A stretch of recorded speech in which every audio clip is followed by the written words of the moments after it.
13절 말씀입니다. 고린도전서 5장 1절에서 13절 말씀인데요. 우리 다 같이 함께 읽도록 하겠습니다. 너희 중에 심지어 음행이 있다 함을 들으니 그런 음행은 이방인 중에서도 없는 것이라. 누가 그 아버지의 아내를 취하였다 하는도다. 그리하고도 너희가 오히려 교만하여져서 어찌하여 통한이 여기지 아니하고 그 일 행한 자를 너희 중에서 쫓아내지 아니하였느냐. 내가 실로 몸으로는 떠나 있으나 영으로는 함께 있어서 거기 있는 것 같이 이런 일 주 예수의 이름으로 너희가 내 영과 함께 모여서 우리 주 예수의 능력으로 이런 자를 사탄에게 내주었으니 이는 육신을 멸하고 영은 주 예수의 날에 구원을 받게 하려 함이라. 너희가 자랑하는 것이 옳지 아니하도다. 적은 누릇이 온 덩어리에 퍼지는 것을 알지 못하느냐. 너희는 누룩 없는 자인데 새 덩어리가 되기 위하여 묵은 누룩을 벌버리라. 우리 월절양 곧 그리스도께서 희생되셨느니라. 이러므로 우리가 명절을 지키되 묵은 누룩으로도 말고 악하고 악에 찬 누룩으로도 말고 누룩이 없이 오직 순전함과 진실함의 떡으로 하자. 내가 너희에게 쓴 편지에 음행하는 자들을 사귀지 말라 하였거니와 이 말은 세상에 음행하는 자들이나 탐하는 자들이나 속여 빼앗는 자들이나 우상 숭배하는 자들을 도무지 사귀지 말라 하는 것이 아니니 만일 그리하려면 너희가 세상 밖으로 나가야 할 것이라. 이제 내가 너희에게 쓴 것은 만일 어떤 형제라 일컫는 자가 음행하거나 탐욕을 부리거나 우상 숭배를 하거나 모욕하거나 술 취하거나 속여 빼앗거든 사귀지도 말고 그런 자와는 함께 먹지도 말라 함이라. 밖에 있는 사람들을 판단한 것이야 내게 무슨 상관이 있으리야마는 교회 안에 있는 사람들이야 너희가 판단하지 아니하랴. 밖에 있는 사람들은 하나님이 심판하시리니와 이 악한 사람은 너희 중에서 내쫓으라. 아멘. 고린도 교회에 문제가 참 많았습니다. 그 중에 파당에 관한 말씀을 많이 드렸어요. 그리고 오늘 다루는 또 다른 주요 주제는 이 성적 부도덕에 관한 문제입니다. 1절 말씀 같이 읽어볼까요? 너희 중에 심지어 음행이 있다 함을 들으니 그런 음행은 이방인 중에서도 없는 것이라. 누가 그 아버지의 아내를 취하였다 하는도다. 너희 중에라고 했으니까 교회의 한 지체 중에 있었던 일입니다. 그 아버지의 아내, 그러니까 계모겠죠. 계모를 취했다는 겁니다. 이 표현을 헬라 원문 그대로 보면 어떤 사람이 그 아버지의 아내를 가진다는 뜻입니다. 아마도 아버지가 아직 살아 있는데 계모를 자신의 아내나 첩으로 삼았던 것 같습니다. 물론 아버지가 계시지 않을 수도 있습니다. 여하튼 이런 여러분 너무나 충격적인 일입니다. 성경은 모든 음행을 금합니다. 이 음행이라고 하는 말은 헬라어로 포르네이아라는 말인데 결혼 밖의 모든 불법적인 성적 행위를 다 지칭하는 표현입니다. 매춘, 간음, 동성애, 성적 학대, 성적 폭력 등의 남녀 관계에서 성적 질서를 위반한 모든 불법적인 그런 음행을 다 말합니다. 그 모든 것들을 다 금하라고 합니다. 성경은. 하물며 아버지의 아내를 취한다는 것은 있을 수 없는 일. 레위기에 분명히 내 아버지의 아내의 하체를 범하지 말라 나와 있습니다. 당시 이 음행에 관해서 매우 관대했던 로마 사회. 여러분 로마 사회는 음행에 대해 굉장히 관대했어요. 그래서 다 아시겠지만 가족 안에서도 그죠. 사촌 간에도 결혼이 있고. 부인이 이 부인 저 부인 막 되잖아요. 그런 로마 사회에서도 아버지의 아내를 취하는 것은 엄격히 금지하고 있어요. 법으로. 그런데 여러분 고린도 교회 내에 사회도 아니고 교회 내에 그런 짓을 한 성도가 있었다는 것. 더더욱 큰 문제가 뭐냐면 그런 성도를 교회 공동체가 용납했다는 것. 2절 말씀인데 한번 읽어볼까요? 그리하고도 너희가 오히려 교만하여져서 어찌하여 통한이 여기지 아니하고 그 일 행한 자를 너희 중에서 쫓아내지 아니하였느냐. 사도 바울은 이 용납할 수 없는 짓을 한 사람은 강하게 비판합니다. 그뿐만 아니라 그런 일이 일어났음에도 아무런 조치를 취하고 있지 않는 교회 공동체를 꾸짖고 있습니다. 그 일에 대해서 너희가 통곡하지도 않고 너희 중에서 그 사람을 쫓아내지 않았다고 여러분 얘기합니다. 여러분 왜 그랬을까요? 왜 그와 같은 음행, 상상도 할 수 없는 그런 짓을 한 사람은 쫓아내지 않은 이유가 뭡니까?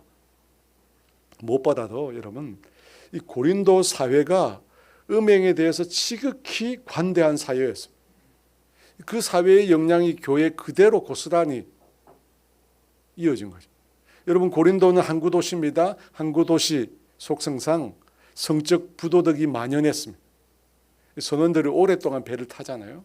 그러다가 여러분 정말 긴 시간 배 타고 난 다음에 항구에 정박을 하잖아요. 그러면 항구 주변으로 매춘이 매우 성행했습니다. 게다가 이 고린도에는 아프로디테라고 하는 신전이 있었습니다. 여러분 그 신전의 여사제들이 신성한 종교 행위라는 이름으로 종교적 매춘을 행하고 있었어요. 여러분 그런 사회의 분위기 속에 교회 내 음행이 일어난 것입니다. 그런데 문제가 뭐죠? 성도들이 그걸 심각하게 받아들이지 않는 거예요. 2절 말씀 다시 한번 읽어볼까요? 그리하고도 너희가 오히려 교만하여져서 어찌하여 통한이 여기지 아니하고 그 일 행한 자를 너희 중에서 쫓아내지 아니하였느냐. 사랑하는 여러분, 사도 바울은 지금 너희라고 불리는 이 고린도 교회를 걱정하고 있습니다. 교회 내 음행이 일어났음에도 성도들이 마땅히 가져야 될 그 죄에 대한 민감성, 음행의 죄에 대한 민감성이 전혀 성도들 사이에 보이지 않는다는 것입니다. 그 아버지의 아내를 취했음에도 심각한 죄로 받아들이지 않는다는 것입니다. 이방인조차도 금하고 있는 그런 음행을 교회 내에서 용납한다는 겁니다. 사도 바울은 그 이유를 교만이라고 합니다. 교만하여져서, 너희가 교만하여져서, 여러분 무엇에 대해서 교만하여져서 그런 음행을 하게 된 것일까요? 이 고린도 사회, 곧 이 헬라 사회 철학은 이원론입니다. 여러분 이원론이 뭐죠? 이원론이 뭐예요? 이거는 여러분 기본적으로 알고 계셔야 돼요. 이원론이니까 두 가지 원리잖아요. 무슨 이원론이 뭐냐? 영혼은 선하고 육체는 악하다 라고 하는 사상. 이 사상에서 여러분 구원이 뭐냐면 영혼을 육체로부터 탈출시키는 것. 여러분 이걸 구원이라고 해요. 이게 영지주의 사상이죠. 당시 영지주의 사상. 지금의 구원파들이 주장하는 내용 중에 하나입니다. 영혼은 선하고 육체는 악하다. 여러분 이 사상이 고린도 교회 성도들의 신앙에도 영향을 미쳤어요. 그래서요, 사람들이 내 영으로 구원을 받았으니까 이제 육체는 어떻게 해도 된다고요? 아무렇게나 자유롭게 행해도 된다는 것입니다. 영혼이 구원받았으니까 육체는 아무렇게나 해도 된다는 것. 마음껏 자유를 누리라는 것입니다. 여러분 이런 잘못된 자유에 대한 사상 때문에 음행조차 거리낌 없이 행하게 된 거예요. 육체는 마음대로 해도 된다.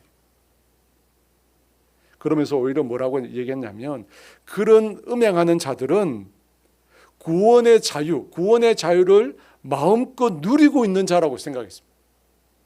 말이 안 되는 거죠. 영혼은 선하고 육체는 악하다는 것에서 출발해서 영혼이 구원 얻었으니까 내 몸으로는 아무렇게 다 해도 된다는 거예요. 그래서 그런 음행을 하는 자들을 어떻게 생각하냐면 육체적으로 마음껏 구원의 자유를 누리고 있는 사람이라고 생각했어요. 그래서 6절에 보니까 자랑했대요. 같이 읽어볼까요? 너희가 자랑하는 것이 옳지 않아도. 여러분 음행을 자랑했다는 거예요. 음행을 자랑했어요. 왜 이런 일이 생겼습니까? 그릇된 자유에 대한 개념, 그릇된 구원과 그 구원에서 나온 자유에 대한 개념 때문에 이런 일이 생긴 거예요. 그릇된 구원관, 거기서 나온 그릇된 자유에 대한 개념이 여러분 음행을 자랑스럽게 여기게 된 거예요. 제가 보니까 이번에 마드와이즈 2기 주제가 자유더라고요. 자유. 빨리 배우셔야 돼요, 여러분. 등록 안 하신 분 빨리 등록하세요. 이 그리스도 안의 자유가 진짜 뭔지를 알아야 돼요. 여러분, 잘못된 자유를 배우면 이런 짓을 하는 거예요. 잘못된 자유의 개념 때문에 사람들이 음행을 자랑하는 거예요. 여러분, 우리는 뭘 자랑해야 돼요? 여러분, 우리 자신에게 사실 자랑할 게 없죠. 신앙인으로서 우리는 무엇을 자랑해야 합니까? 예수 그리스도와 그분의 십자가를 자랑해요. 왜 그렇습니까? 예수 그리스도와 그분의 십자가로 인하여 우리가 구원을 얻었기 때문입니다. 여러분, 사도 바울이 자신을 가리켜 부덕불, 어쩔 수 없이 자랑해야 한다면 무엇을 자랑한다고 했습니까? 나의 약한 것을. 이게 무슨 말이죠? 강한 것이 아니라 약한 것을 자랑한다고 합니다. 여러분, 약한 것을 자랑한다는 말은 내가 대단해서가 아니라는 겁니다. 여러분, 나의 약한 것에는 뭐가 있죠? 그리스도의 은혜가 있는 거예요. 여러분, 바로 그 그리스도의 은혜 때문에 나의 약함이 나의 넘어짐이 안 되는 거예요. 그래서 나의 약함을 자랑하라. 그리스도 은혜를 자랑하라는 뜻입니다. 그런데 고린도 교회 성도들 중에는 음행을 자랑해요. 잘못된 구원, 그리고 그 구원에서 나온 자유에 대한 개념 때문에 음행을 자랑합니다. 제가 어제 너무너무 기가 막힌 기사를 봤어요. 너무너무 기가 막힌 기사. 여러분 보신 분이 있는지 모르겠는데 독일에서 일어난 일입니다. 벌써 띄우면 안 돼요. 지금. 아니, 타이밍을 맞춰서 띄워야지. 이 독일에서 일어난 일인데요. 이 성소수자에 대한 혐오 발언을 하는 남성 극우 활동가가 있습니다. 이 사람인데요. 마를라 스베냐 리비히. 이름이 어렵네요. 스베냐 리비히. 저랑 나이가 같아요, 이 사람이. 이 사람이 독일 동부에 있는 작센주라는 주에 켐니츠 여성교도소 복역을 통보받았어요. 남자인데 여성교도소에 복역하라고 법원으로서 통보를 받게 된 거예요. 이상하죠? 무슨 일이죠? 이 사람이 얘기했잖아요. 성소수자를 사회 기생충이라고 정오 선동, 모욕 발언을 했습니다. 그래서 그 혐의로 기소가 되었어요. 2023년 7월에 1심에서 1년 6개월 실행을 받았습니다. 성소수자를 모욕했다는 이유로. 그리고 지난 5월, 그러니까 올해 5월이죠. 최종 형이 확정이 됐습니다. 그런데 이분이 재판을 받던 도중에 갑자기 자신의 사회적 성별을 남성에서 여성으로 바꿉니다. 아니, 이게 무슨 말이냐면, 여러분, 지난해 10월부터 독일에 어떤 법이 생겼느냐면 성별 자기 결정법이라는 법이 독일에 생겼어요. 여러분, 이게 뭐냐면 14세 이상의 성인이나 아니면 법정 대리인의 동의를 받은 미성년자가 법원의 허가 없이도 행정상 자신의 성별과 이름을 바꿀 수 있다는 거예요. 기상천외한 법이죠. 14세 이상 성인이나 아니면 미성년자라도 이 법정 대리인의 동의를 받아서 법원의 허가 없이도 자기 이름과 성별을 자기 마음대로 바꿀 수 있대요. 성전환 수술도 필요 없대요. 자기 마음대로 바꿀 수 있어요. 여러분, 예전에는 정신과 전문의 진단이 있어요. 그리고 법원의 판단을 거쳐야 되는데 그것도 인권 침해라고 해서 없어졌어요. 참, 인권 침해가 몇 개다 인권 침해예요. 여러분, 이 사람의 본래 이름이 마를라 스벤 리비인데 이 스벤이라고 한 말이 남성형이거든요. 스베냐로 여성형으로 이름을 바꿨어요. 그리고 자신의 성별도 바꿨어요. 그래서 사진을 보면, 사진이 나와야지 이제. 사진을 보면 수염을 기른 채로 립스틱을 바르고 귀걸이를 착용하고 있어요. 그러면서 자기가 정치적으로 박해받고 있는 여성 인권 운동가라고 소개합니다. 참 기가 막히죠, 여러분. 이분이 여성 교도소에 그래서 수감하게 됐는데 다른 여성 죄수들의 안전을 위해서 독방에 수감시켜야 된다. 그렇게 주장을 했어요. 사람들이. 그러니까 이 사람은 뭐라고 이야기하냐면 독방에 감금하는 것은 고문이다. 나는 태어날 때부터 완전히 정상적인 여성이다.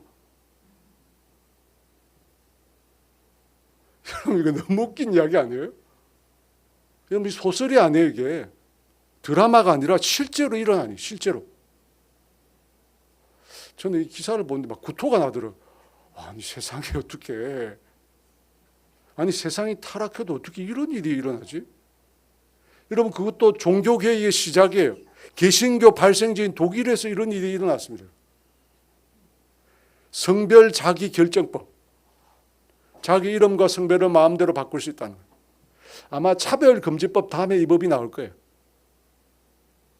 그럼 뭐지 않았어요? 차별금지법 다음에 이 법이에요. 그 다음에 성별 자기결정법. 하나님 없이 주권을 주장하는 사람들, 인권을 주장하는 사람들이 추구하는 길인 거예요. 여러분. 사랑하는 여러분, 자유가 뭡니까? 음행을 자유라고 생각한다고 했잖아요. 여러분 제 마음대로 하는 게 자유입니까? 성경이 말하는 자유는 하나님 말씀 안의 자유입니다. 물고기가 물을 떠나서 자유롭게 살 수 없습니다. 인간이 하나님을 떠나서 하나님의 말씀을 떠나서 하나님의 법을 떠나서 올바른 자유를 누릴 수가 없는 것입니다. 여러분 이 사건은 하나님을 떠난 자유가 어떤 것인지 적나라하게 보여줍니다. 저런 세상이 올 때까지 살면 안 될 텐데 그죠? 그런 생각이 막 들어요. 여러분 주님은 동산의 모든 나무 실과는 다 먹어도 된다고 하시면서 선악을 알게 하는 나무의 실과는 먹지 말라고 했습니다. 왜 그렇게 하셨습니까? 먹으면 죽거든요. 먹으면 반드시 죽으리라. 하나님의 말씀을 떠난 자유는 인간을 죽게 합니다. 인간을 살리는 게 아니라 인간을 자유롭게 하는 것이 아니라 인간을 망치고 인간을 죽게 만듭니다. 그래서 여러분 올바른 신앙적 자유를 우리가 알아야 돼요. 그런데 그런 짓을 하는 사람이 자신의 행위를 자랑한대요. 자랑한대요. 고린도 교회에서. 여러분 자랑한다는 것은 무슨 뜻입니까? 그 행위가 스스로 정당하다는 거예요. 여러분 정당하다고 옳으니까 자랑하는 거잖아요. 잘못을 인정하지 않고 틀렸다고 말하지 않고 옳다고 주장하기 때문에 그런 사람을 사도 바울이 쫓아내라고 한 겁니다. 또 이렇게 말합니다. 5절 말씀인데 같이 읽어볼까요? 이런 자를 사탄에게 내주었으니 이는 육신을 멸하고 영은 주 예수의 날에 구원을 받게. 이런 자를 사탄에게 내주래요. 여러분 무시무시한 말이죠. 어떻게 들으면 굉장히 잔인한 말 같습니다. 그런데 사탄에게 내준다는 말은 교회 공동체에서 배제한다는 뜻입니다.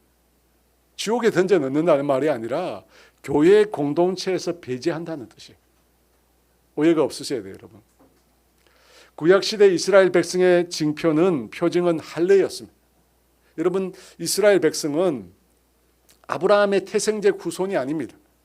할례를 받으면 누구든지 이스라엘 백성이 될 수 있습니다. 할례를 받으면. 마찬가지로 신약시대에 그리스도인이 되는 징표가 있습니다. 여러분 뭐죠? 그 정도 아시잖아요. 그게 뭐죠? 아는데 얘기를 안 하는 거죠. 세례죠, 세례. 그죠? 세례를 통해서 공식적으로 내가 그리스도인이 되었다고 여러분 나타내는 것입니다. 그러니까 세례는 교회 공동체의 멤버십을 부여하는 수단이에요. 이 사람이 교회 공동체에 소속되어 있다. 멤버십을 부여하는 수단이 세례예요. 여러분 세례 안 받았다고 구원 못 받는 거 아니잖아요. 여러분 세례 받았다고 구원 받는 거 아니잖아요. 여러분 세례가 뭐냐? 이 사람이 교회 공동체에 소속이 되었다는 멤버십을 부여하는 겁니다. 이 사탄에게 내줬단 말은 그래서 무슨 말이냐면 영원히 멸망하게 했단 말이 아니라 교회 공동체에서 쫓아냈다는 거예요. 멤버십을 박탈했다는 뜻입니다. 영적으로 보면 예수님의 주권과 다스림을 받는 교회 공동체에서 이제 이 세상의 주권자인 마귀의 통치 아래로 그 사람을 쫓아냈다는 것입니다. 여러분, 왜 쫓아내었을까요? 왜 쫓아내었을까요? 그 사람을 교회 공동체 안에 계속 그대로 방치해두면 그 사람이 어떻게 해요? 자신의 잘못을 깨달을 수 없잖아요. 자신이 이런 행동을 해도 용납되는구나, 여전히 옳다고 생각할 거잖아요. 그래서 쫓아내는 겁니다. 쫓아내서 너가 잘못되었다는 것을 가르쳐 주는 거예요. 그리고 회개하고 잘못을 깨닫고 돌이키라는 겁니다. 여러분, 이것이 음행한 자를 교회에서 쫓아내는 첫 번째 이유입니다. 그 사람으로 하여금 잘못을 깨닫고 회개하도록 기회를 주는 거예요. 그런데 두 번째 이유가 있습니다. 쫓아낸 두 번째 이유. 6절 말씀 같이 있습니다. 너희가 자랑하는 것이 옳지 아니하도다. 적은 누룩이 온 덩어리에 퍼지는 것을. 여러분, 음행을 행하는 자를 교회 리더십에서, 교회 멤버십을 박탈하고 쫓아내는 것은 그로 하여금 자신의 잘못을 깨닫고 회개하도록 하기 위해서입니다. 이것은 음행한 사람의 개인의 차원이에요. 그런데 이 문제를 개인의 차원을 넘어서 교회 공동체에서 또한 바라봐야 합니다. 여러분, 주님은 죄인을 용서하라고 했잖아요. 너희 중에 죄 없는 자가 먼저 돌로 치라고 했습니다. 여러분, 그 말씀과 그 용서의 말씀과 음행한 자를 교회에서 쫓아내라 라고 하는 이 두 말씀이 어떻게 조화를 이룰 수 있을까요? 음행한 자도 용서해야 되는 거 아니에요? 교회가 사랑과 용서의 공동체라는데 왜 음행한 자를 수용하지 못하는 것입니까? 이런 질문을 할 수 있잖아요. 여러분, 왜 그렇습니까? 죄인을 용서하는 문제와 죄인을 공동체에서 쫓아내는 문제는 좀 다른 문제입니다. 여러분, 이 말씀해 보니까 6절 상반절 말씀에 너희가 자랑하는 것이 옳지 아니하도다 라고 하잖아요. 자랑하는 것이. 사도 바울이 음행한 자를 교회 공동체에 쫓아내라고 한 것은 그가 자신의 행위를 회개하지 않기 때문에, 잘못을 저질렀음에도 불구하고 여전히 자랑하기 때문에, 잘못된 것을 자랑한다는 거예요. 여러분, 잘못된 일을 자랑함으로 마치 그가 옳은 일을 하는 것처럼 사람들에게 알려지는 겁니다. 잘못했는데 그 사람을 그대로 고스란히 그대로 두니까 사람들이 저 사람이 옳게 행했구나, 저 사람의 행동도 용납되는구나, 그렇게 잘못된 메시지를 사람들에게 준다는 겁니다. 그래서 어떻게 해요? 적은 누룩이 온 덩어리, 교회 공동체 온 덩어리에 퍼지게 되는 것이죠. 그것을 방지하기 위해서 쫓아내는 겁니다. 여러분, 여기서 말하는 누룩은 죄악을 뜻하는 거죠. 적은 누룩이, 보이지 않는 저런 누룩이 온 덩어리에 퍼지는 것처럼 죄악이 교회 공동체 전체에 퍼지게 됩니다. 퍼지게 됩니다. 음행한 사람의 죄악이 공동체 전체에 악영향을 미치는 것입니다. 그래서 하나님과의 관계가 훼손되고 공동체 전체가 더럽혀지는 겁니다. 그래서 여러분, 회개하지 않는 그 악한 자를 교회 공동체에 쫓아내는 겁니다. 죄인을 용서하지 말라는 뜻이 아니라 회개하지 않기 때문에, 그가 잘못된 행위를 했음에도 사람들이 옳게 받아들이기 때문에 그 사람을 쫓아내는 겁니다. 사랑하는 여러분, 우리가 신앙생활 하면서 성경적으로 하나님의 말씀에 비춰 받아들일 수 없는 것에 대해서는 분명히 어떻게 얘기해야 됩니까? 여러분, 우리가 분명히 성경을 기준으로 봤을 때 받아들일 수 없는 행위에 대해서는 아니라고 얘기해야 됩니다. 그 사람 얼굴을 봐서 그냥 괜히 분란을 일으키고 싶지 않아서 덮고 넘어갑니다. 그럼 어떻게 될까요? 마귀가 그 틈을 타는 거예요. 마귀가 여러분 그 틈을 타요. 여러분, 마귀가 우리를 어떻게 공격하는지 아십니까? 교회 공동체를 어떻게 공격하는지 아십니까? 한꺼번에 우리를 정복하려고 하지 않습니다. 마귀는 어떻게 해요? 아주 작은 것부터 조금씩 양보를 요구하게. 조금씩 양보. 그 과정을 통해서 점차 우리의 영적인 민감함을 둔하게 만드는 거예요. 그렇죠, 여러분? 개구리를 삶듯이. 그죠? 이 이솝우화에 보면 낙타의 얘기가 나옵니다. 뭐 다 아실 텐데요. 제가 그걸 한번 여러분에게 말씀드려 볼게요. 어느 추운 날 밤에 아라비아 사람이 천막 안에서 앉아서 쉬고 있었습니다.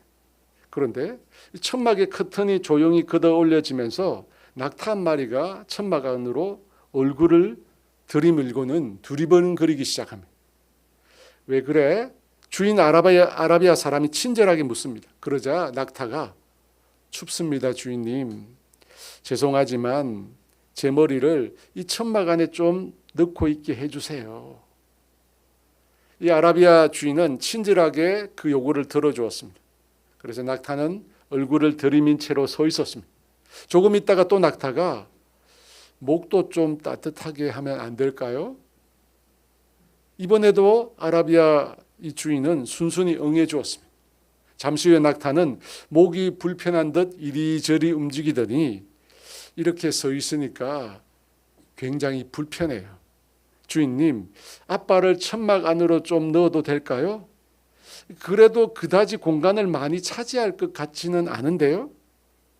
주인이 그렇게 하라고 했습니다. 그리고 또 조금 있다가 내가 이렇게 서 있으니까 천막 안이 환하게 열려서 우리를 모두 춥게 하니까 아예 완전히 안으로 들어가면 어떨까요? 동정심 많은 아라비아 사람은 그 요구까지 모두 들어주었습니다. 그런데 천막이 너무 작아서 둘이 같이 있기에 비좁아 보였습니다. 그러자 낙타가 천막이 너무 좁아. 여기 우리 둘이 다 있기에 너무 비좁고 당신은 나보다 체구가 작으니 나를 위한 공간을 만들어주기 위해 바깥에 나가는 편이 좋겠어요. 라고 하면서 낙타가 몸을 들이미는 바람에 주인이 바깥으로 밀려나게 되었다는 겁니다.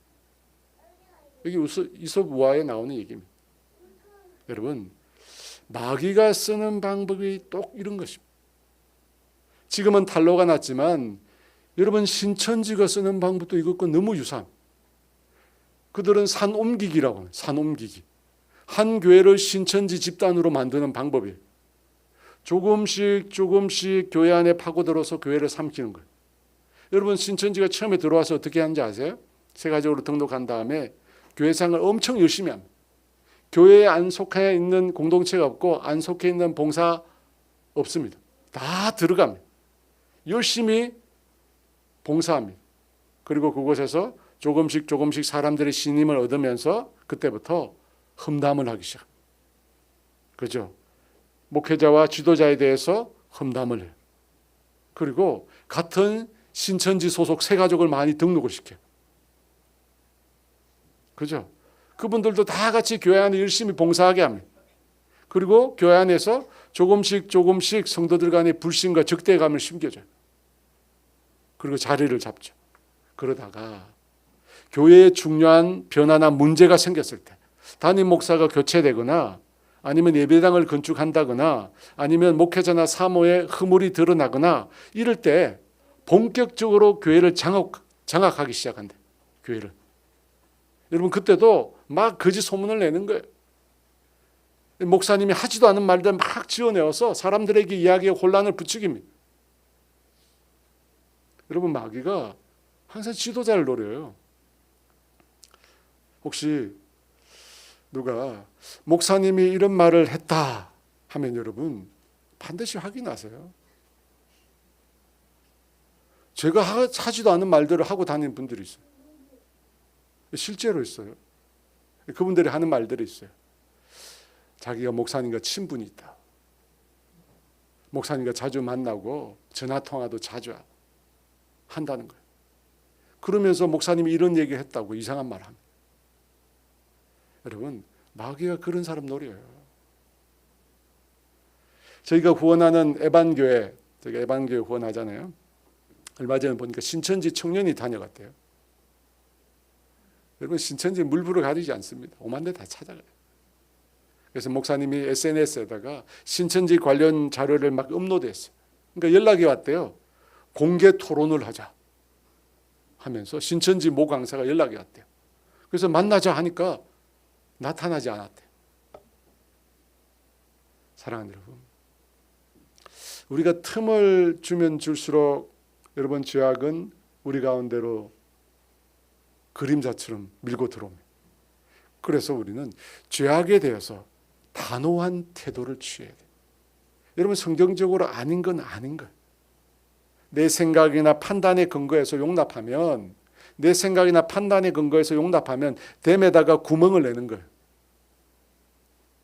그래서 성경은 죄에 대해서 어떻게 말씀할까요? 시편 119편 101절 말씀 같이 읽어볼까요?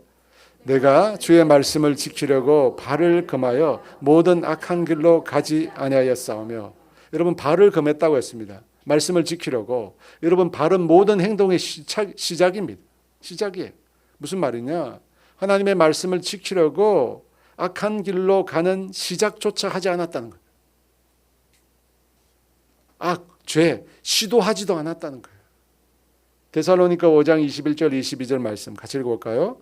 범사에 하려 좋은 것을 취하고 악은 어떤 모양이라도, 악은 뭐라고요? 모양이라도, 의심받을 만한 그림자 같은 것까지도 피하라고 했습니다. 여러분, 한자성어에 과전이하라는 게 있어요. 본래는 과전불남리 이하 부정간이란 말인데요, 참외밭에서 신발을 고쳐 신지 말고 오얏나무 아래 갓근을 고쳐 매지 말라. 무슨 말입니까? 의심받을 행동을 하지 말라는 겁니다. 여러분, 마찬가지입니다. 비슷한 거, 여러분, 비슷한 거 조차도 성경은 피하라고 합니다. 비슷한 것조차도, 비슷한 것조차. 그래서 여러분, 목회자가 도박장 이런 데 근처도 가지 말라는 거예요. 제가 나스바에서 갔거든요. 우리 집 식구들이 다 가자더라고. 아니, 이분들이 큰일 날 사람들이야. 제가 안 갔습니다. 근처도 안 갔어요. 지나만 갔어요. 지나만. 여러분, 악은 비슷한 것, 모양이라도 피하라고 합니다. 왜? 마귀의 걸로리거든요. 이것쯤은 뭐 다 와서 하는데. 그러다가 덜컥하는 거예요, 여러분. 그러다가 덜컥하는 거예요. 사랑하는 여러분, 누룩을 주의하라고 해요. 누룩. 여러분, 누룩은 보이지 않아요. 눈에 안 보인다니까요. 눈에 안 보이는데 퍼져나가는 거예요. 우리 7절 말씀 다시 읽어볼까요? 너희는 누룩 없는 자인데 새 덩어리가 되기 위하여 묵은 누룩을 내버리라. 우리의 유월절 양 곧 그리스도께서 희생되셨느니라. 새 덩어리가 되기 위하여 묵은 누룩을 내버리라고. 깨끗한 공동체, 깨끗한 교회를 이루기 위하여 누룩을 제거하라고 합니다. 우리가 잘 아는 아나니아와 삽비라 얘기가 있습니다. 여러분, 이 부분은 바나바가 자신의 재산 전부를 교회에 헌납하는 걸 봤습니다. 그래서 그걸 보고 자신들도 땅을 팔아서 교회에 헌납합니다. 그런데 어떻게 합니까? 재산을 바치고도 거짓말을 합니다. 그래서 두 부부가 다 죽임을 당합니다. 그런데 생각해 보면 그게 죽을 만한 일인가 생각이 들 수 있습니다. 여러분, 자신의 것을 공동체에 바치는 건 너무나 귀한 일이잖아요. 비록 일부를 바치고 전부를 바치는 것처럼 거짓말을 해도 생각해 보면 그것조차 귀한 일이잖아요. 그런데 베드로 사도는 그 일을 가리켜 성령을 속이는 일이라고 합니다. 믿음의 교회 공동체를 향하여 거짓말을 했다는 거예요. 묵은 누룩이라는 거예요. 어떻게 하라고요?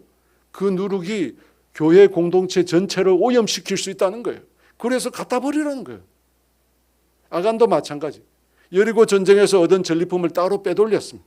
여러분, 그 일 때문에 아간이 죽습니다. 왜냐하면 아간의 범죄 때문에 아간만 죽은 게 아니에요. 아간의 범죄 때문에 이스라엘의 아이성 전투에서 패배하게 됩니다.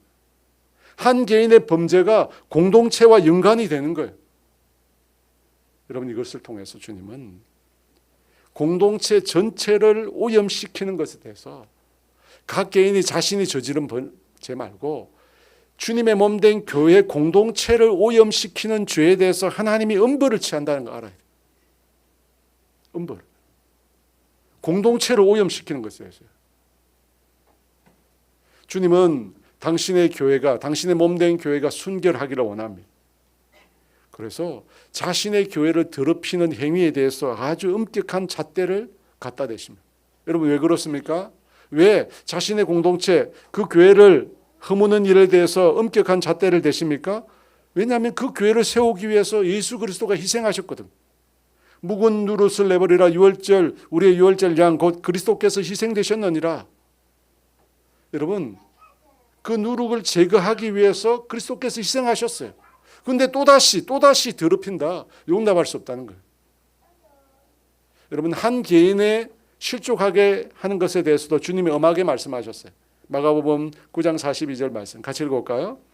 또 누구든지 나를 믿는 이 작은 자들 중 하나라도 실족하게 하면 차라리 연자 맷돌이 그 목에 매어 바다에 던져지는 것이 나으리라. 한 개인을 실족하는 것에서 형벌이 있습니다. 그렇다면 교회 전체를 오염시키는 일, 죄악으로 만연하게 만드는 일, 더욱 심각한 죄입니다. 용납할 수 없는 죄입니다. 그래서 고린도전서 3장 17절에 이렇게 말합니다. 같이 있습니다. 누구든지 하나님의 성전을 더럽히면 하나님이 그 사람을 멸하시리라. 하나님의 성전은 거룩하니 너희도 성전을 더럽히면, 교회 공동체를 더럽히면 그 사람을 멸하세요. 농담이 아닙니다. 아나니아 삽비라 보셨잖아요. 하나님이 죽이세요. 공동체를 오염시키니까 죽이셨어요. 성경에 보면 오늘 본문처럼 누룩에 관한 말씀이 많이 나옵니다. 이 누룩은 죄악, 부패, 위선, 거짓 등을 의미합니다. 근데 그 시작이 어디서 출발했냐면 유월절에 먹는 무교병에서 나왔어요. 출애굽기 12장 15절 말씀 우리 같이 읽어볼까요? 너희는 이래 동안 무교병을 먹을지니 그 첫날에 누룩을 너희 집에서 제하라. 무릇 첫날부터 일곱째 날까지 유교병을 먹는 자는 이스라엘에서 끊어지리라. 유월절 7일 동안 무교병을 먹습니다. 누룩으로 부풀게 하지 않은, 그렇죠? 누룩 없는 빵을 먹었어요. 근데 첫날에 어떻게 했습니까? 누룩을 너희 집에서 제하라고 했어요. 누룩을 제하라. 누룩은 뭐라고 했습니까? 죄나 악을 상징하는 거거든요. 그것을 먼저 집에서 다 제하고 난 다음에 그 다음에 어떻게 해요? 유월절을 지켰습니다. 여러분, 마찬가지로 교회 공동체에도 누룩을 제해야 돼요. 누룩을 제해야 돼요. 그래야 하나님 앞에 온전히 예배할 수 있습니다. 8절 말씀 다시 읽어볼까요? 이러므로 우리가 명절을 지키되 무룩은 누룩으로도 말고 악하고 악에 찬 누룩으로도 말고 누룩이 없이 바울은 고린도 교회 성도들에게 음행을 비롯한 모든 죄악을 쓸어내버리고 순전해져야 한다고 권면합니다. 여러분, 앞서도 살펴봤지만 고린도 사회가 그런 사회가 아니었습니다. 우상 숭배가 만연했습니다. 영적으로 병들었습니다. 음행과 온갖 더러운 것이 가득했습니다. 영적인 면뿐만 아니라 정서적으로 윤리 도덕적으로 너무나 더러운 곳이었습니다. 그런데 여러분, 그런 지역 가운데 있는 교회가, 그런 지역에 있는 교회가 과연 순전함과 진실함을 지킬 수 있을까요? 당시 교회 내에 음행을 용인하는데 용인했잖아요. 그런 상황에서 어떻게 순전함과 진실함을 이룰 수 있을까요? 순전함과 진실함을 이루라고 했습니다. 여러분, 순전함이라는 말은 오염되지 않는 걸 말합니다. 진실함은 거짓이 없는 것입니다. 어떻게 그런 순전함과 진실한 삶의 태도를 가질 수 있을까요? 쉽지 않겠죠. 예전에 1:1 제자 양육을 제가 했습니다. 그런데 여러분, 이 성도들이 거룩한 존재로 산다는 것에 대해서 매우 혼란스러워했어요. 우리가 거룩한 존재로 살 수 있다. 제가 그렇게 얘기했거든요. 우리 장로님, 집사님 거룩한 존재로 살 수 있습니다. 라고 말하니까 사람들이 혼란스러워했어요. 왜냐하면 사람들은 원죄론에 집착하거든요. 칼빈이 말했잖아요. 전적으로 인간은 타락했다. 여러분, 그것에 대해서 사람들이 집착하니까 자신이 거룩해질 수 있다는 것에 대해서 의구심을 갖습니다. 늘 뭐라고 이야기하냐면 저는 부족하죠. 저는 늘 연약해서 죄 지을 수밖에 없어요. 이것을 마치 겸손인 양 얘기하더라. 악으로부터 벗어날 수 없다는 거예요. 이 믿음이 너무 강해요, 사람들. 여러분, 그렇지 않아요? 자기는 항상 넘어질 수밖에 없대. 죄 지을 수밖에 없대. 근데 주님이 뭐라고 이야기하세요? 내가 거룩하니 너희도 거룩할지라. 순전하고 진실한 삶을 살라고 합니다. 흠이 없는, 오염되지 않는 삶을 살라고 합니다. 그런데 많은 사람들은 그렇게 살 수 없대요. 원죄 때문에. 여러분, 태어날 때부터 분명히 죄를 갖고 태어납니다. 전적으로 타락한 존재입니다. 그런 우리가 주님처럼 거룩한 존재가 된다는 것 불가능하다. 예수를 믿는 사람들도 그런 생각을 합니다. 근데 여러분, 여기서 한 가지 의문이 생겨요. 만약에 우리가 예수님 안에서 그렇게 거룩해질 수 없다면 예수 믿기 전과 예수 믿은 후가 뭐가 다른가 하는 거예요. 여러분, 예수 믿기 전에도 우리는 변화될 수 없는 죄인이었습니다. 근데 예수를 믿고 예수님 안에 있어도 여전히 죄 지을 수밖에 없다면 예수 믿는 게 무슨 소용이 있어요? 여러분, 그렇지 않나요? 사도 바울은 오염된 그 고린도 사회 가운데 있는 그 교회를 향하여 순전하고 진실한 참된 거룩한 삶을 살라고 합니다. 그런데 우리가 죄 지을 수밖에 없다면 어떻게 그런 삶을 삽니까? 사랑하는 여러분, 우리는 거룩해질 수 있습니다. 아멘이세요? 옆에 사람한테 얘기하세요. 당신은 거룩해질 수 있습니다. 마음을 담아서 얘기해요. 왜냐하면 여러분, 거룩함이라고 하는 것은 그 시작이 우리 자신에게 건강한 것이 아니기 때문에. 여러분, 어디에 건강하고 있죠? 우리의 거룩함은 예수님의 대속에 건강하고 있습니다. 예수님의 그 죽음이 우리를 깨끗하게 하신 거예요. 우리 스스로 깨끗해진 게 아니라 예수님의 죽음이 우리를 깨끗하게 하셨어요. 예수님의 죽음이 우리로 하여금 죄와 죽음의 세력에서 해방받게 하셨어요. 여러분, 이것은 우리의 감정이나 우리의 상태에 따라 바뀌는 게 아니에요. 주님이 그렇게 하신 거예요. 그래서 주님이 우리를 가르쳐 뭐라고 해야 합니까? 거룩한 무리 성도라고 부르잖아요. 우리가 본래 거룩해서가 아니라 주님이 그런 존재로 우리를 바꾸신 거예요. 7절과 8절 말씀 다시 한번 읽어볼까요? 너희는 누룩 없는 자인데 새 덩어리가 되게 하여 묵은 누룩을 내버리라. 우리의 유월절 양 곧 그리스도께서 희생되셨느니라. 이러므로 우리가 명절을 지키되 묵은 누룩으로도 말고 악하고 악에 찬 누룩으로도 말고 누룩이 없이 오직 순전함과 진실함의 떡으로 하자. 여러분, 중간에 이름으로 했죠. 이름으로. 고린도 교회가 새 덩어리가 되기 위하여 묵은 누룩을 내버리라. 우리의 유월절 양 곧 그리스도께서 희생되셨느니라. 이름으로 그리스도로 인하여 그리스도께서 행하신 그 구원으로 인하여 우리에게 놀라운 변화가 일어난 거예요. 그리스도께서 행하신 그 일로 인하여 우리에게 놀라운 변화가 일어났어요. 어떤 변화가 일어났어요? 전에는 하나님과 원수되었는데 지금은 하나님의 자녀가 되었습니다. 예수님을 통해서 하나님이 입양한 양자가 되었습니다. 전에는 죄인이었는데 지금은 의롭다 칭함을 받게 되었습니다. 누구 때문에요? 예수님으로 인하여. 예수님으로 인하여 우리가 영적인 변화가 일어난 거예요. 다만 우리 자신이 지금 이 땅에서 하나님의 자녀가 되었다, 내가 의롭게 되었다, 이런 변화를 명확하게 인식하지 못하고 있는 거예요. 여러분, 그렇잖아요. 분명히 주님이 우리를 변화시켰어요. 영적으로 우리는 새로운 존재가 되었어요. 이전 것은 지나갔으니 보라 새 것이 되었다. 새로운 존재예요. 그런데 지금 이 땅을 살면서는 우리가 그걸 느끼지 못하고 있는 거예요.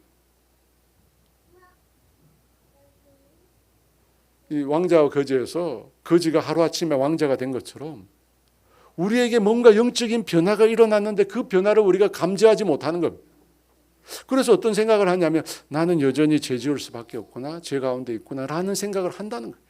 그런데 여러분, 그렇지 않습니다. 눈에 보이지 않지만 우리가 달라졌어요. 그 달라진 것 중에 우리가 알 수 있는 게 뭐냐면 하나님과의 교제가 가능해졌어요. 여러분, 우리가 죄 가운데 죄 지을 수밖에 없는 상태에 여전히 있다면 어떻게 거룩한 하나님과 교제할 수 있겠습니까? 하나님 우리 만나주지 않아요. 우리가 여전히 죄 가운데 있으면 하나님 우리를 만날 수가 없습니다. 하나님과 우리 사이를 갈라놓습니다, 죄가. 그런데 우리가 그리스도로 인하여 변화되었거든요. 칭이 의롭다함을 얻었습니다. 하나님의 양자로 신분이 바뀌었어요. 그러니까 어떻게 된 거예요? 주님을 만날 수 있는 거예요. 때를 따라 은혜의 보좌 앞으로 우리가 나아갈 수 있게 된 거예요. 그 같은 변화가 우리 속에 일어난 거예요. 영적인 변화. 여러분, 이 영적인 이 변화가 우리의 삶에 영향을 미쳐요. 순전하고 진실한 삶의 태도를 가진 자가 되라고 했잖아요. 무거운 누룩을 내버리고 순전하고 진실한 삶의 모습을 갖춘 자가 되라고 했잖아요. 여러분, 어떻게 된다고요? 이게 어떻게 가능해요? 우리 안에 있는 영적인 이 변화가, 예수님으로 인한 영적인 변화가 우리의 삶에 영향을 미쳐요.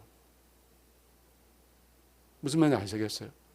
내가 순전하고 진실한 삶을 살려고 끊임없이 노력하는 게 먼저가 아니라 우리 안에 있는 영적인 변화로 인하여 내 삶의 모습이 달라진다는 거예요. 그래서 여러분, 영적으로 병들면 삶의 모습도 어떻게 돼요? 병든 모습으로 나타나는 거죠.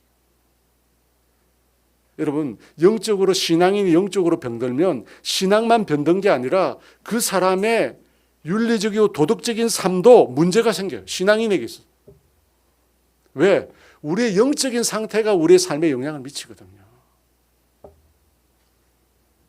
여러분, 이스라엘 족속이 멸망하게 된 이유는 우상 숭배 때문입니다. 우상 숭배 때문에. 근데 우상 숭배를 하는데 우상 숭배만 문제가 된 것이 아니라 그것이 어디에 영향을 미칠까요? 그들의 일상의 삶에도 영향을 미칩니다. 그래서 북이스라엘 말기에 보면 윤리 도덕의 타락이 동반돼요. 아모스 2장 4절 말씀 같이 읽어볼까요?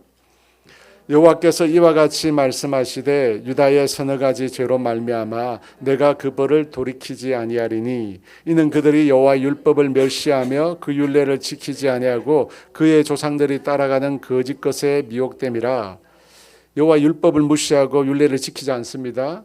그리고 그들 조상들이 따르던 것 우상에게 미혹이 됩니다. 여러분, 그렇게 영적인 삶이 타락하니까, 영적인 상태가 타락하니까 그 다음에 어떤 일이 일어납니까? 6절과 7절 말씀 같이 읽어볼까요?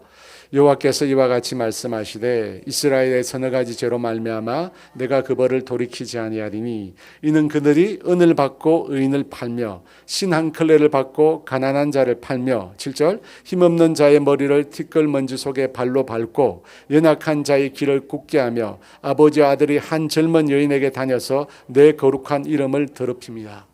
영적으로 타락했어요. 하나님의 말씀을 지키지 않습니다. 율례를 지키지 않습니다. 우상을 숭배합니다. 그러면서 어떻게 됩니까? 윤리 도덕적으로 올바르게 살았다? 아니잖아요. 신앙이 타락하니까 그 다음부터 경제적으로 착취하고 사회적으로 불의를 행합니다. 은을 받고 의인을 팔고 가난한 자를 팔고, 그죠? 힘없는 자를 발로 밟고 연약한 자의 길을 굳게 하고 아버지와 아들이 한 젊은 여자에게 다녀서 무슨 뜻이냐면 매춘을 했다는 거예요. 아버지와 아들이 같은 여자와 잠을 잤다는 겁니다. 여러분, 영적으로 타락한 이후에 그것에 이어서 경제적으로 사회적으로 타락이 동반된 거예요. 그래서 여러분, 많은 그리스도인들의 타락, 특별히 목회자의 타락 이면에 무슨 타락 이면에는 윤리적인 문제만 있는 게 아니에요. 어떤 문제가 먼저 생긴 겁니까? 영적인 타락이 먼저 된 거예요. 영적인 타락. 우리의 영적인 상태가 우리의 삶에 반영된다니까요. 예수를 안 믿는 사람들은 영적인 세계가 없기 때문에 살만 살지만 예수를 믿는 사람들은 영적인 세계, 이 삶에 반영돼. 그래서 우리에게 필요한 건 뭐죠? 이 영적인 삶, 우리의 영적인 상태. 여러분, 이것을 우리가 지켜야 돼. 예수님에 의해서 우리가 얻게 된 신분, 예수님에 얻게 된 우리의 영적인 상황, 의롭게 됨, 하나님의 자녀가 됨, 거룩한 주의 백성이 됨이라고 하는 이것을 여러분 지켜야 돼요. 우리가 지켜야 돼요. 이걸 지키지 않으면 나중에 결과가 나오는 거예요. 윤리적이고 도덕적인 삶이 무너져 있어. 어디서 나왔냐? 영적인 삶이 무너졌다는 거예요. 그래서 예수님께서 자신을 배신한 제자들에게 뭐라고 얘기했냐면 시험에 들지 않게 깨어 기도하라고 했어요. 여러분, 시험에 드는 게 뭐와 관련되어 있어요? 기도와 관련되어 있는 거예요. 기도 안 하니까 넘어지는 거예요. 기도 안 하니까 쓰러지는 거예요. 기도 안 하니까 타락하는 겁니다. 여러분, 우리가 순전함과 진실함의 삶을 사는 거 영적인 삶과 깊은 관련이 있습니다. 우리의 영적인 삶, 우리의 영적인 상태, 예수님을 통해서 얻게 된 이 영적인 상황을 우리가 지켜야 돼요. 그래서 요한 3서에 이렇게 말합니다. 같이 있습니다. 1절 2절 있습니다. 사랑하는 자여 내 영혼이 잘된 같이 내가 범사에 잘되고 강건하기를. 여러분 영혼이 먼저인 거예요. 그래서 영혼이 먼저. 바울이 이야기한 것처럼 누룩을 제거하고 순전하고 진실한 삶을 살기 위해서 여러분 우리의 영혼의 상태, 여러분 이것을 늘 우리가 돌아봐요. 영적으로 우리가 병들지 않도록 해요. 영적으로 깨어 있어요. 하나님과의 관계가 늘 회복되어 있어요. 그렇게 하면 우리의 육신적인 삶도 올바로 세워지는 거예요. 그죠? 영적인 삶이 올바로 우리가 살아야 돼. 육신적인 삶도 윤리적인 삶도 세워지는 거예요. 여러분 이것이 그리스도인의 순서입니다. 그래서 그런 하나님과의 관계, 영적인 삶을 올바로 살아내시는 저와 여러분 되시기를 주의 이름으로 축원합니다.